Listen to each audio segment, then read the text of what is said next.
Hello साथियों, स्वागत है आप सभी का आज की वीडियो में। सबसे पहले एससीईआरटी द्वारा जारी किया गया कक्षा 7 का हम सिलेबस देख लेते हैं।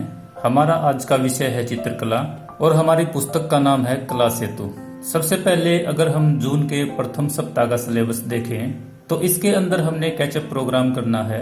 कैचअप प्रोग्राम के अंदर जितना भी सिलेबस हमने कक्षा 6 के अंदर किया था उसकी दोहराई हमने करनी होती है। इसके बाद अगर हम दूसरे सप्ताह का सिलेबस देखें तो यहाँ पर कक्षा 7 का जो पहला चैप्टर है जिसका नाम है पेंसिल और उसका उपयोग, ये हमने स्टार्ट करना है। आज की वीडियो में हम इसी टॉपिक के इन 4 बिंदुओं पर बात करेंगे। सबसे पहले हम अलग अलग प्रकार की पेंसिलों की बात करेंगे, फिर जो सॉफ्ट पेंसिल हमारे काम आती है उनकी बात करेंगे।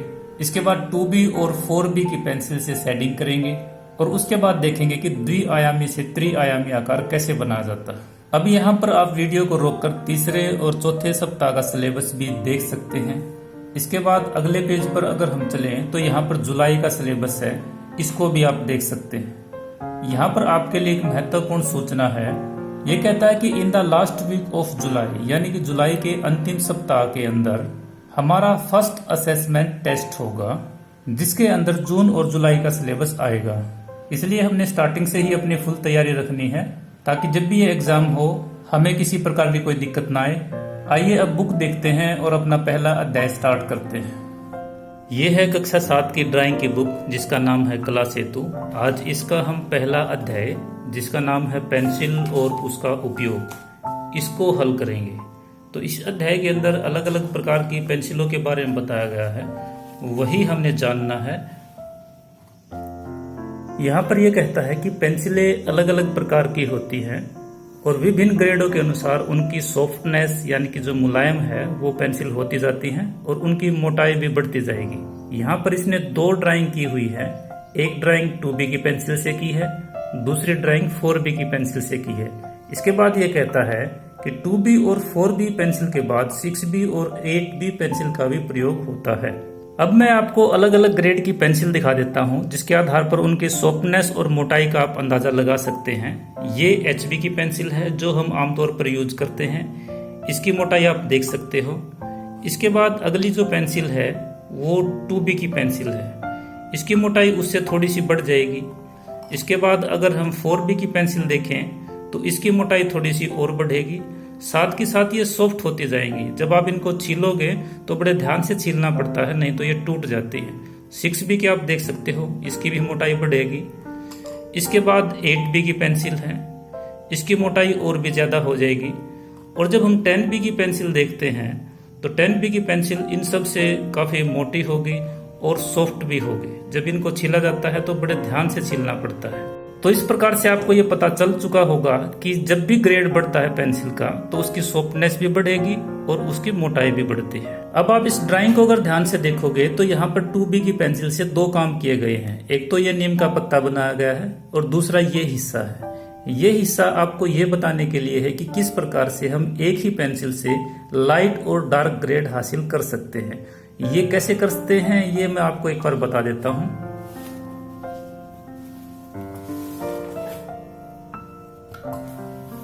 यहाँ आप देख सकते हैं कि मेरे पास जो पेंसिल है वो 2B की है, इसका मैं प्रयोग करूंगा। तो इसके लिए हाथ का दबाव महत्वपूर्ण होता है। जब मैं यहाँ से ये लाइनें खींचनी स्टार्ट करता हूँ और शेडिंग करनी स्टार्ट करता हूँ तो यहाँ पर मेरे जो हाथ का प्रेशर है पेंसिल के ऊपर वो काफी कम है। पेंसिल को पकड़ने का तरीका भी यही है, आप पेंसिल को ज्यादा आगे से पकड़ोगे या इस प्रकार से पकड़ोगे, ये शेडिंग का सही तरीका नहीं है। पेंसिल को इस प्रकार से पकड़ा जाता है। इसके बाद अगर मैं हाथ का प्रेशर बढ़ा देता हूं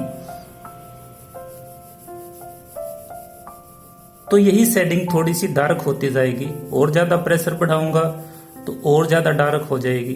तो जितना मैं हाथ का प्रेशर बढ़ाऊंगा उतनी डार्क ये शेडिंग होती जाएगी। तो इस प्रकार से हाथ के प्रेशर से आप एक ही ग्रेड की पेंसिल से लाइट और डार्क हिस्सा आप दिखा सकते हैं। आइए अब नीम के पत्ते की ड्राइंग बना लेते हैं। तो सबसे पहले हम ये जो बीच वाला हिस्सा है, ये बीच में आपको एक सफेद लाइन दिखाई दे रही होगी, तो सबसे पहले हम ये लाइन बनाएंगे। इसके लिए हमने ध्यान क्या रखना है कि ये किस एंगल में इसकी गोलाई है, इसका हमने ध्यान रखना है। अगर हम यहाँ से सीधी लाइन खींचेंगे तो यहाँ तक का जो हिस्सा है वो हमें इस तरह से गोल है। उसके बाद ये जो हिस्सा है ये इसकी अगर सीधी लाइन जाती है तो इससे ऊपर है, ये इसी का हमने ध्यान रखना है। इतने हिस्से में हम गोलाई कर देते हैं। इसके बाद का जो हिस्सा है वो इससे ऊपर है। पेंसिल का बिल्कुल हल्के हाथ से हमने प्रयोग करना है क्योंकि बाद में ये लाइनें हमने इरेज करनी होती है।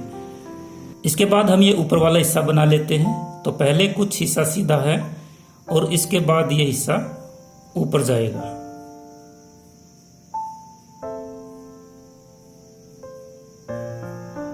अब नीचे वाला हिस्सा हम बनाएंगे।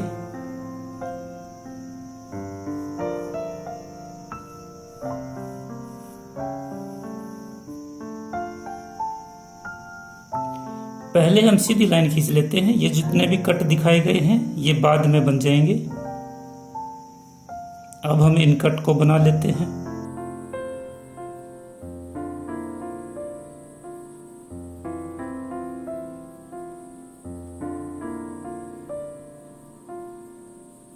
इस प्रकार से पत्ते की बेसिक ड्राइंग लगभग कंप्लीट हो चुकी है। इसके बाद ये जितने भी बीच में लाइनें दिखाई हैं ये हम दिखा देंगे। इनको दिखाने के दो तरीके होते हैं, या तो हम इनको सफेद बीच में छोड़ देंगे शेडिंग करते वक्त ही, या पहले पूरे पत्ते के अंदर शेडिंग करेंगे और बाद में इरेजर की मदद से यानी कि रबड़ की मदद से इन लाइनों को साफ करेंगे। तो जो भी तरीका आपको ठीक लगे वो आप कर सकते हो। मैं यहाँ पर डबल लाइन खींचता हूँ। अब इन डबल लाइनों के बीच का जो हिस्सा है वो सफेद होगा और मैं उनके अंदर शेडिंग नहीं करूँगा। इन लाइनों को भी बिल्कुल हल्के हाथ से ही खींचना है क्योंकि ये जो लाइनें हैं ये हमने शेडिंग के अंदर मिक्स करनी है। हमने कोशिश करनी है कि ये लाइनें अलग से ना दिखें। अब पत्ते की जो नीचे परछाई बनेगी उसको भी हम दिखा देते हैं। अब हम इस पत्ते के अंदर शेडिंग करेंगे। शेडिंग के लिए जो पेंसिल मैंने प्रयोग की है वो है 2B। जो भी बीच में व्हाइट लाइनें हैं उनको छोड़ते हुए बाकी हिस्से के अंदर हम धीरे धीरे शेडिंग करते चलेंगे। शेडिंग एक लंबी प्रक्रिया है, इसको जितना ज्यादा समय दोगे उतना अच्छा है। शेडिंग करते वक्त हमेशा धैर्य रखें, जल्दबाजी ना करें। यहाँ पर हमने एक ही पेंसिल से हल्का और गहरा प्रभाव देना है। जहाँ पर डार्कनेस थोड़ी सी ज्यादा करनी है वहां पर पेंसिल पर हाथ का दबाव थोड़ा सा ज्यादा करना है और जहाँ पर लाइटनेस दिखानी है वहां पेंसिल पर हाथ का दबाव बिल्कुल कम रखना है। धीरे धीरे हम पूरे पत्ते के अंदर शेडिंग कर लेंगे। उसके बाद जब पत्ते की परछाई दिखाएंगे तो परछाई के अंदर जो शेडिंग होगी वो हिस्सा हमने पत्ते से ज्यादा डार्क रखना है ताकि पत्ता वहां पर बिल्कुल अलग नजर आए। और उस शेडिंग का जितना हिस्सा पत्ते से दूरी पर होता जाएगा उतनी ही वो डार्कनेस कम होती जाएगी। जैसा कि हमने ऊपर आपको दिखाया था कि कैसे हम पेंसिल को लाइट और डार्क कर सकते हैं। पत्ते की परछाई बनाने के बाद ये पत्ता कंप्लीट हो जाएगा। आपको ये वीडियो कैसी लगी कमेंट करके बता सकते हैं। अगर आपको वीडियो अच्छी लगी तो वीडियो को लाइक करें और अपने दोस्तों में भी शेयर करें। आज की वीडियो में इतना ही। अगली वीडियो में जल्दी फिर मिलेंगे। धन्यवाद।